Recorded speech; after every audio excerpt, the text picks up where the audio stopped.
A paz do Senhor, meus queridos. Estamos de volta mais uma vez em nosso canal Ensinador Cristão. Quero convidar você para dar o seu like. Se você ainda não é inscrito em nosso canal, convido você a inscrever-se, ativar o sininho de notificações para receber as nossas dinâmicas e também as nossas aulas semanais, tá certo?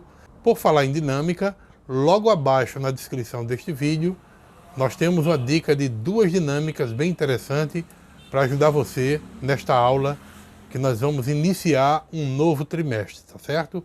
Estamos iniciando o segundo trimestre de 2022 com uma lição muito importante da CPAD, esta lição que nós estamos apresentando neste momento, né?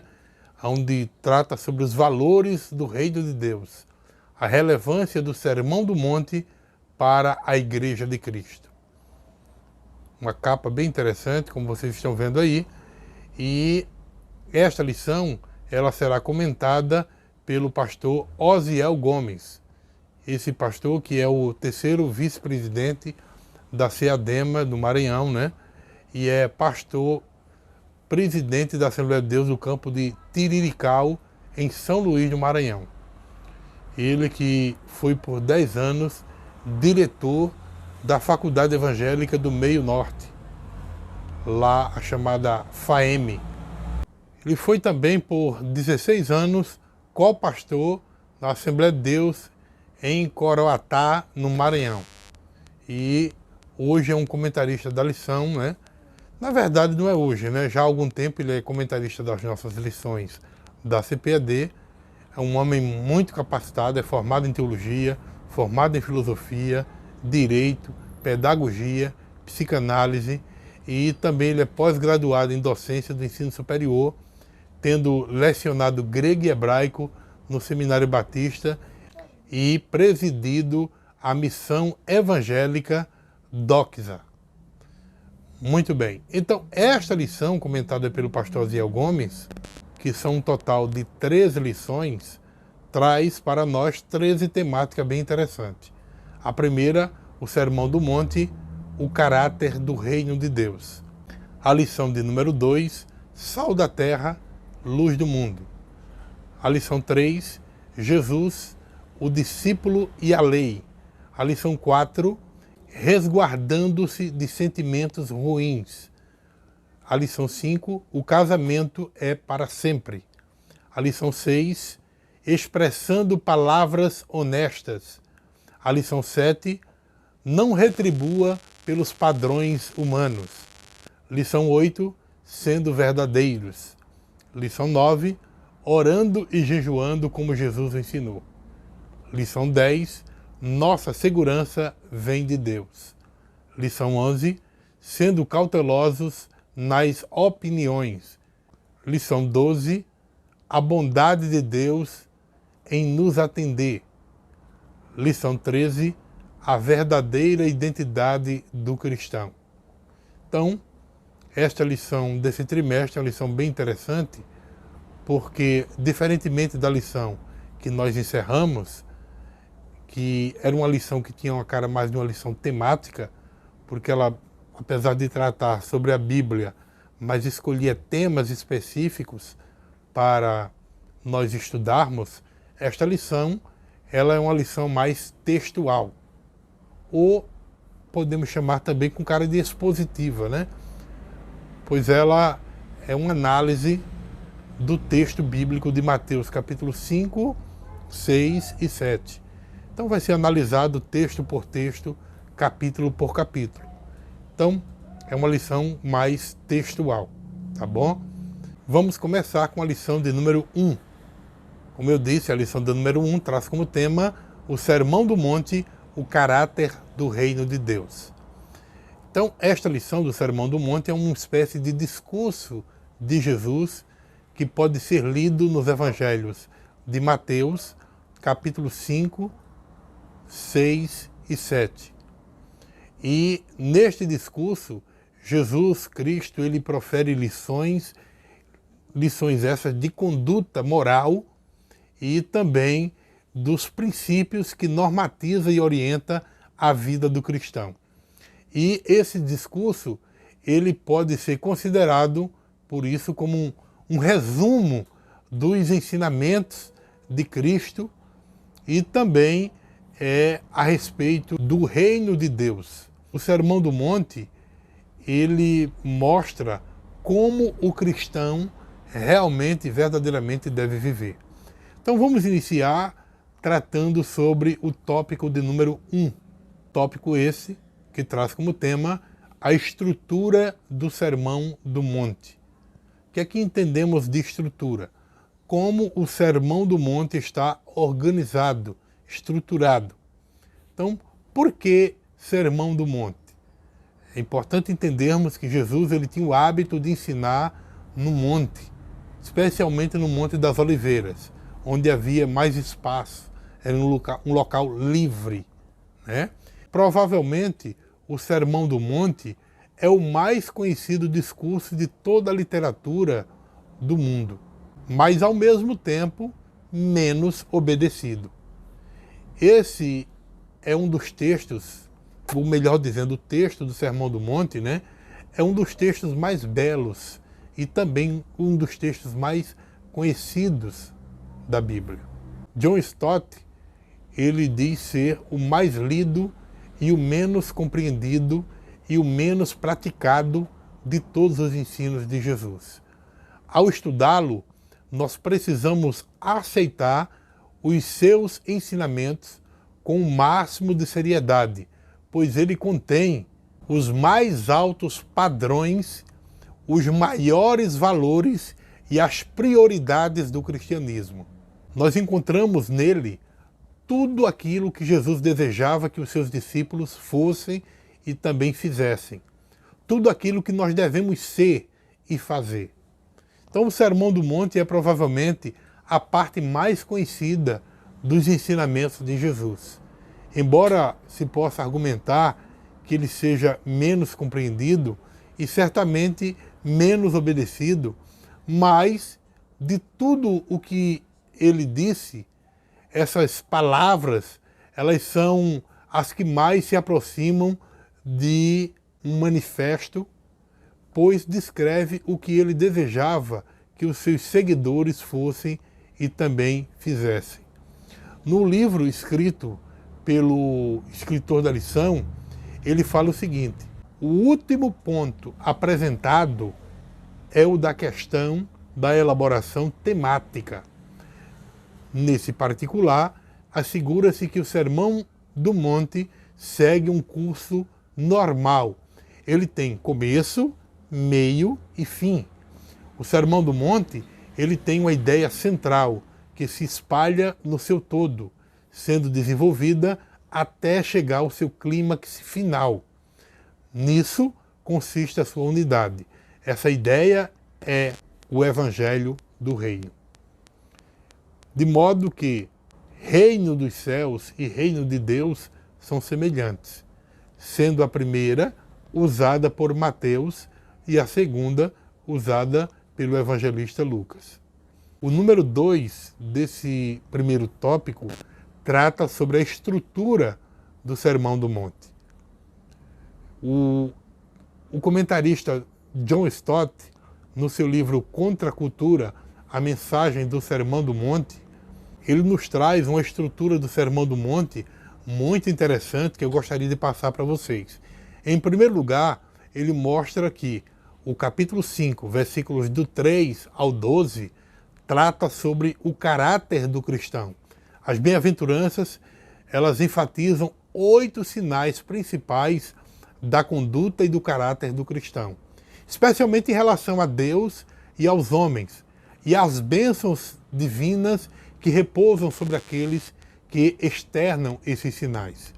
Já o capítulo 5, dos versículos 13 ao 16, trata sobre a influência do cristão.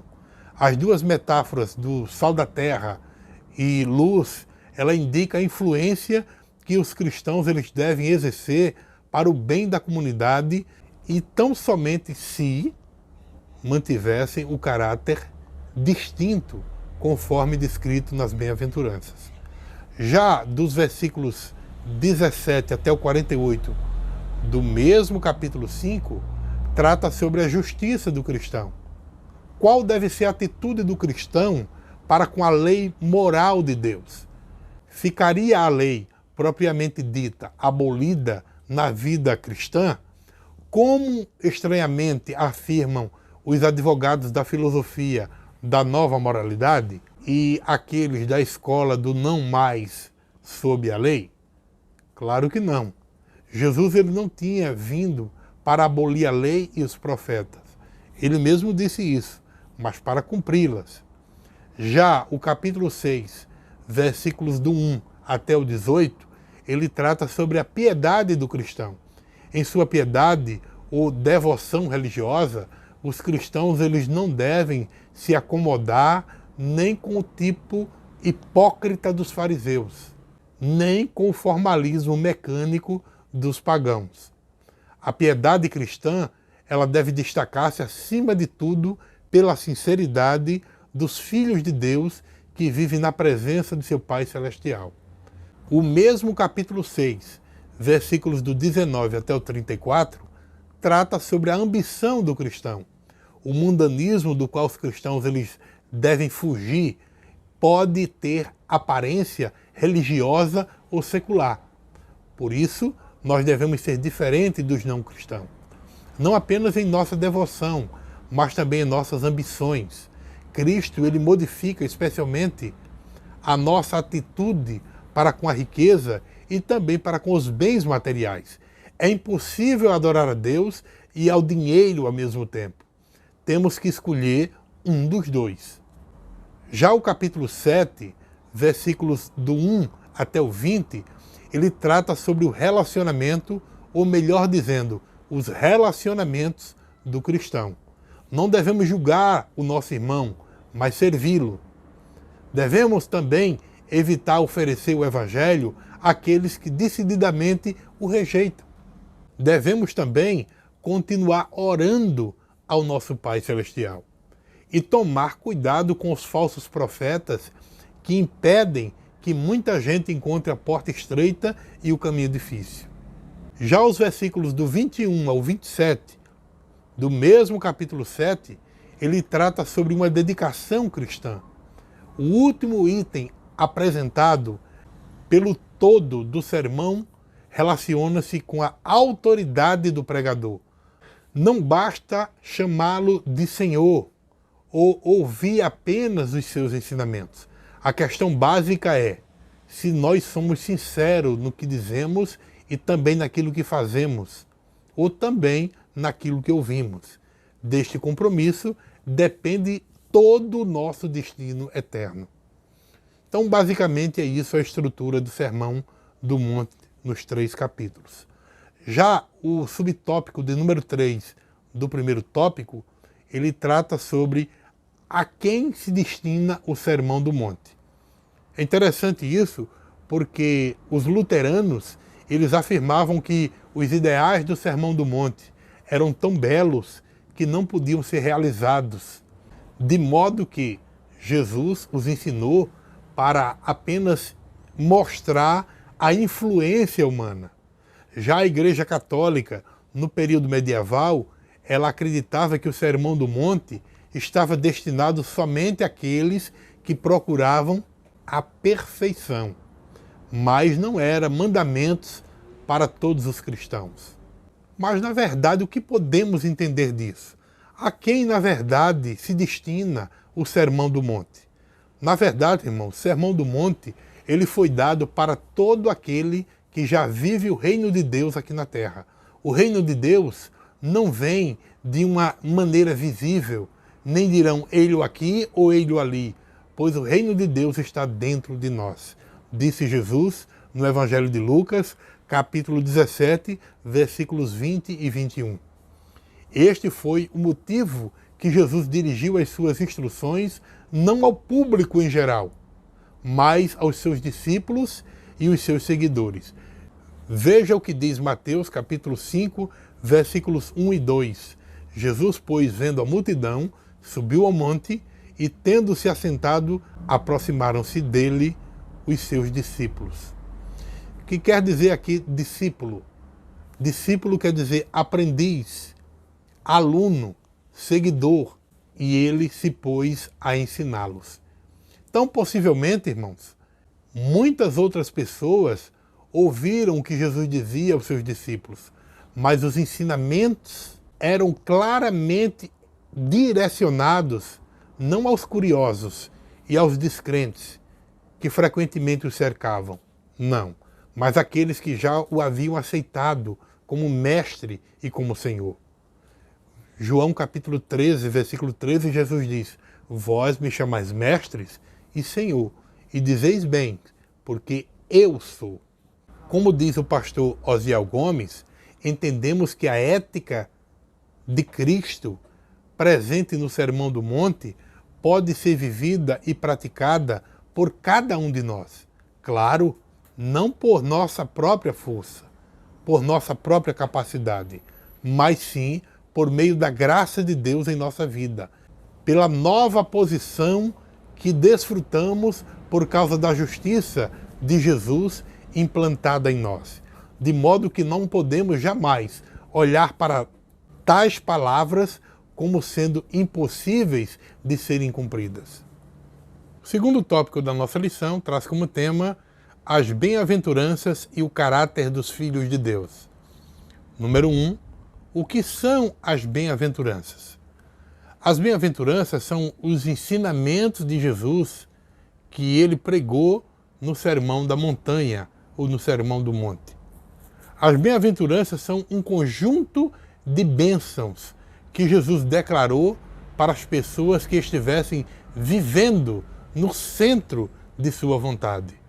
Com essas bênçãos, Jesus inverteu muitos valores comuns, dando honra aos pobres, aos que choram, aos humildes, aos perseguidos. E as bem-aventuranças, elas mostram as atitudes que agradam a Deus e que trazem bênçãos para a nossa vida. O escritor da lição, ele diz na nossa lição de escola dominical o seguinte: a expressão bem-aventurados é um adjetivo plural, escrito no grego makarioi, que significa felizes. Essa expressão trata das qualidades presentes na vida dos que dependem de Deus, que estão sob seu domínio e soberania e seguem Jesus com sinceridade. Ao contrário do que diz o mundo, a felicidade não está na riqueza, na fama, no poder, no prazer, na prática de coisas que não agradam a Deus, mas no desapego, na mansidão, na busca da lealdade, na prática da misericórdia, na prática da fraternidade, na autenticidade e na promoção da paz. Essas bem-aventuranças, elas apontam para um novo estilo de vida que expressa ações e virtudes que brotam de um coração renovado por Cristo.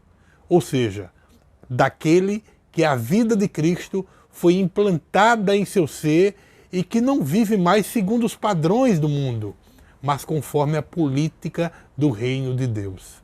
Já o número 2 desse segundo tópico, ele trata sobre o reino de Deus e o seu caráter.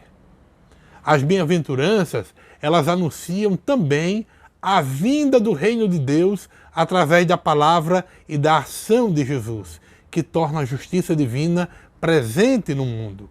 O reino de Cristo não é principalmente um reino político. Os judeus nacionalistas, no primeiro advento de Cristo, esperavam que esse homem, que alegava ser o rei e o Messias, cumprisse as escrituras do antigo pacto, que profetizava que o escolhido de Deus quebraria o jugo dos opressores gentios de Israel. Nessa suposição, eles estavam absolutamente corretos. Eles estavam grosseiramente equivocados, contudo, em sua suposição da maneira na qual o Messias faria isso. Eles presumiam que o reino de Cristo era um reino político. Eles, de alguma forma, eles esqueceram aquelas escrituras do antigo pacto que predizia que o Messias e o rei cumpriria a sua vontade através de meios regenerativos, humildes e não coercitivos. O Sermão da Montanha, ele descreve as bases e os valores do reino de Deus. O Sermão da Montanha, ele descreve como deve ser a vida dos seres humanos sob o gracioso governo de Deus. E com o que ele se parece? Com algo bastante diferente.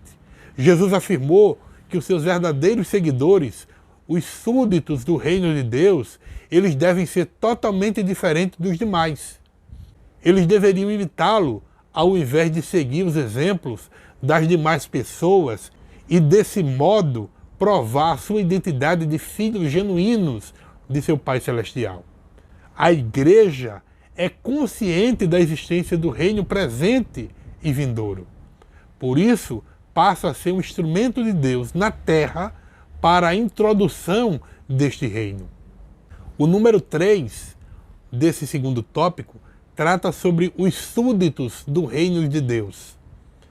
O livro do escritor da lição, ele diz o seguinte: aqueles que desejam fazer parte do reino de Deus precisam primeiramente se submeter ao seu querer, à sua vontade. Por isso Jesus ensinou a orar assim: venha o teu reino, faça-se a tua vontade, assim na terra como no céu. Só pode fazer esta oração aquele que realmente já passou pelo novo nascimento, que é a condição necessária para ser admitido neste reino. A primeira seção do Sermão do Monte, ela destaca 8 qualidades que formam o caráter dos súditos do reino de Deus: o quebrantamento, o choro, a mansidão, a retidão, nesse caso a justiça, né? A misericórdia, a pureza, a pacificação, a perseguição por causa dos valores do reino.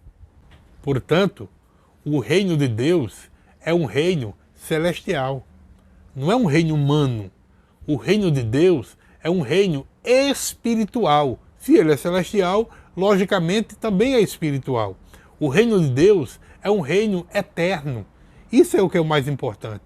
Não é um reino limitado, humano, não. É um reino eterno. Só o reino de Deus é um reino eterno. A palavra de Deus nos diz que tudo passa. A vida, conforme Tiago capítulo 4, versículo 14, passa.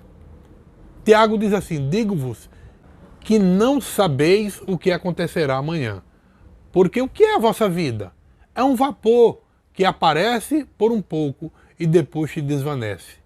Veja ainda o Salmo 90 e o versículo 10. Os dias da nossa vida chegam a 70 anos. E se alguns, pela sua robustez, chegam a 80 anos, o orgulho deles é canseira e enfado, pois cedo se corta e vamos voando. Veja o que diz Apocalipse, capítulo 21, versículo 1, a respeito do céu e da terra.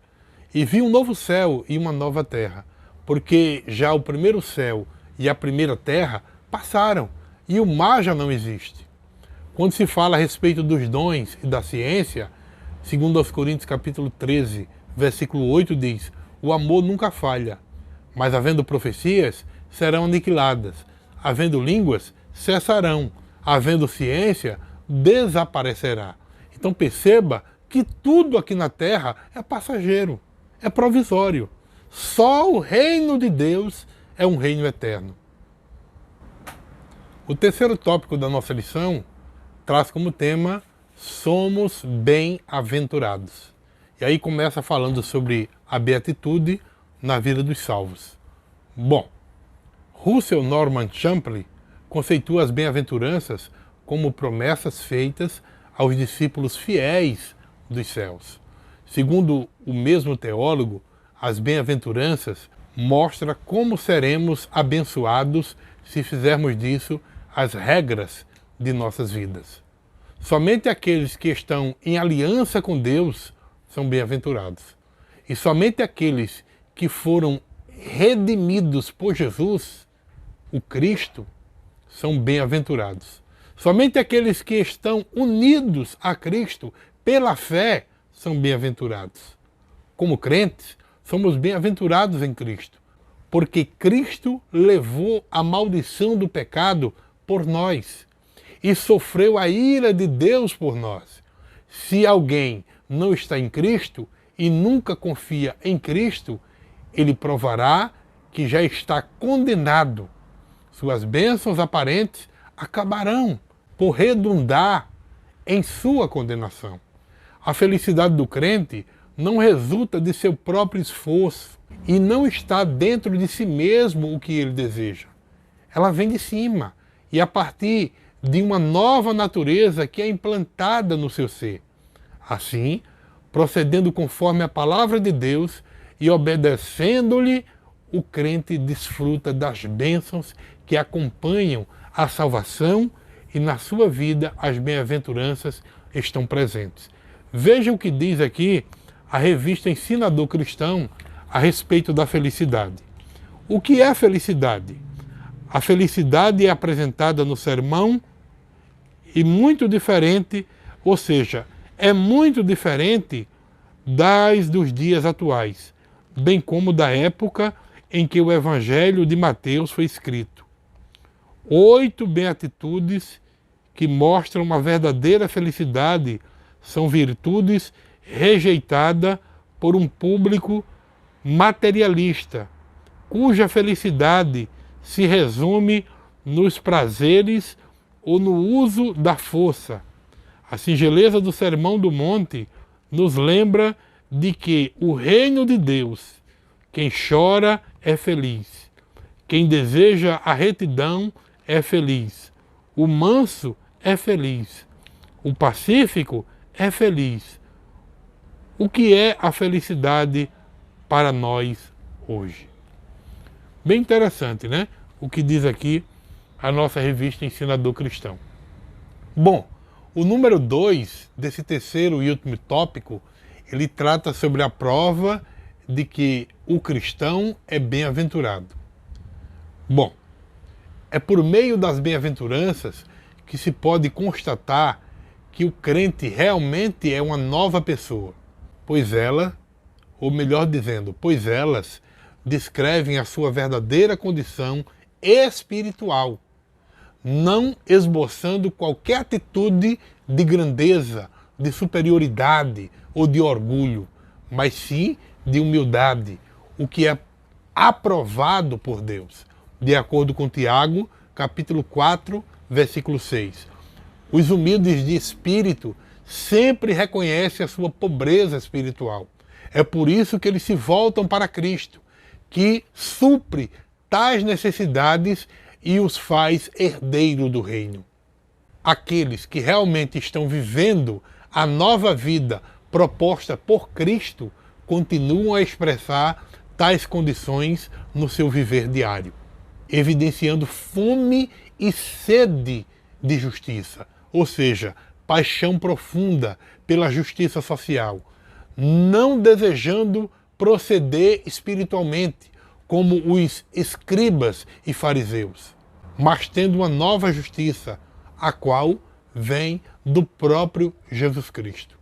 A felicidade bíblica não é algo momentâneo, mas ela se revela em quem ama o seu inimigo, a quem bendiz aqueles que maldizem ele, faz o bem ao que o odeia e ora pelos que o maltrata e os perseguem. Gostaria de encerrar esta aula fechando com a conclusão, como eu sempre gosto de fazer, observando os objetivos da lição. É muito importante que você, ao ensinar esta lição, você deixe consciente, ou melhor dizendo, você feche esse assunto analisando toda a estrutura do Sermão do Monte. Em segundo lugar, correlacionando as bem-aventuranças com o caráter do cristão. E por último, afirmando a bem-aventurança na vida do cristão. É muito importante que você leve os alunos a meditar sobre a própria conduta e a suplicar a Deus a graça de viver as bem-aventuranças do Sermão do Monte. É muito importante também que você faça uma reflexão com a sua classe, levando ela a ter consciência do tipo de valores cultivado no dia a dia. Esses valores, eles configuram a nossa visão de mundo. se elas realmente estão em coerência com os valores ensinados no Sermão do Monte, nos comportamentos segundo a justiça e a mansidão e a humildade ensinada pelo Senhor Jesus. Então esperamos que realmente esta reflexão ela faça parte da vida de cada aluno da sua escola dominical. Tá bom? Que Deus abençoe, em nome de Jesus.